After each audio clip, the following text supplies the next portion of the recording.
প্রিয় ভক্তগণ, আজ এই ভিডিওটিতে দেবী পার্বতী এবং ভগবান শিবের মধ্যে একটি কথোপকথনের মাধ্যমে একজন নারী সময়ের আগে কেন বিধবা হন তার কারণ এবং পতিব্রতা নারীর কর্তব্য সম্পর্কে বলা হয়েছে। দেবী পার্বতী মর্ত্যলোকে তিনজন সখীর মধ্যে দুজনকে অল্প বয়সে বিধবা ও দুঃখী জীবনযাপন করতে দেখে এবং একজনকে সধবা ও সুখী জীবনযাপন করতে দেখে বিস্মিত হন। ভগবান শিব পার্বতীকে হিমালয়ে দুঃখী দেখে জিজ্ঞাসা করে তার কি হয়েছে। উত্তরে পার্বতী মহাদেবকে বলেন, প্রভু, আপনি কি আমার 3টি প্রশ্নের উত্তর দিতে পারেন? ভগবান শিব দেবী পার্বতীকে বলেন, দেবী, বলো তোমার কি সেই 3টি প্রশ্ন? আমি অবশ্যই তোমার প্রশ্নের উত্তর দেব। দেবী পার্বতী বলেন, প্রভু, আমার সেই 3টি প্রশ্ন হলো এই যে, এক, কোন মহিলা সময়ের আগে বিধবা হয়ে দুঃখী জীবনযাপন করেন? 2, কোন মহিলা জীবনে কখনো সুখ শান্তি পান না এবং স্বামী থাকা সত্ত্বেও দুঃখী জীবনযাপন করে? আর আমার শেষ প্রশ্ন হলো, সেই জিনিসটি কি যা একজন স্ত্রী তার স্বামী চাওয়ার পরেও তাকে দেন না? ভগবান শিব পার্বতীর প্রশ্নের উত্তর দিতে গিয়ে সেই সধবা নারীর গল্পটি শোনান, যিনি ছিলেন এক রাজার ভৃত্যের স্ত্রী। ভৃত্য তার স্ত্রীর পতিব্রতা ধর্মের ওপর সম্পূর্ণ বিশ্বাস রাখত। রাজার দরবারে এই বিশ্বাস নিয়ে চ্যালেঞ্জ শুরু হয়। রাজার মহামন্ত্রী ভৃত্যের স্ত্রীর পতিব্রতা ধর্ম নষ্ট করে দেওয়ার চ্যালেঞ্জ গ্রহণ করেন।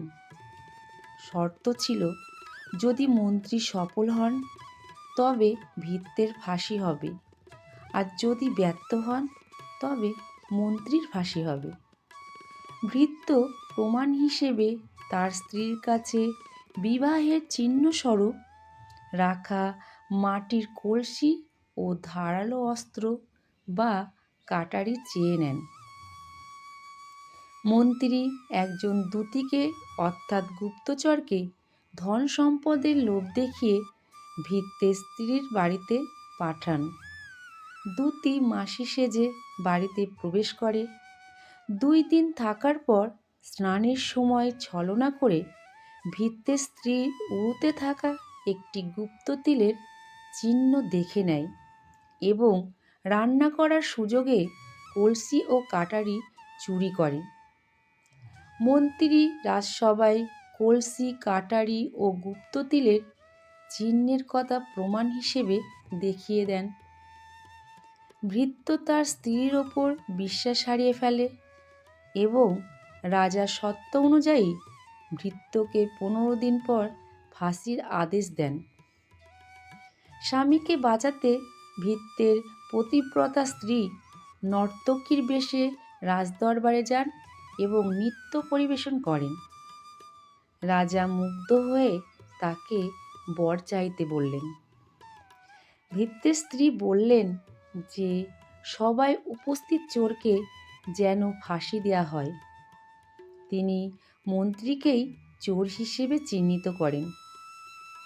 মন্ত্রী নিজেকে নির্দোষ প্রমাণ করতে গিয়ে বলেন তিনি সেই মহিলাকে কখনো দেখেননি। এই সুযোগে ভৃত্যের স্ত্রী মন্ত্রীকে ছলনা ফাঁস করে দেন। যদি এই মন্ত্রী আমাকে কখনোই দেখেননি তবে তিনি আমার উরুর তিলের চিহ্ন এবং আমার কাছে থাকা কলসি ও কাটারি কোথা থেকে পেলেন? তিনি জানান মন্ত্রী দূতীর মাধ্যমে ছলনা করে এই প্রমাণ জোগাড় করেছেন। এরপর রাজা দূতিকে ডাকলে সে ভয়ে সমস্ত সত্য প্রকাশ করে। ফলস্বরূপ রাজা ভৃত্যকে মুক্ত করে দেন এবং মন্ত্রীকে ফাঁসির শাস্তি দেন।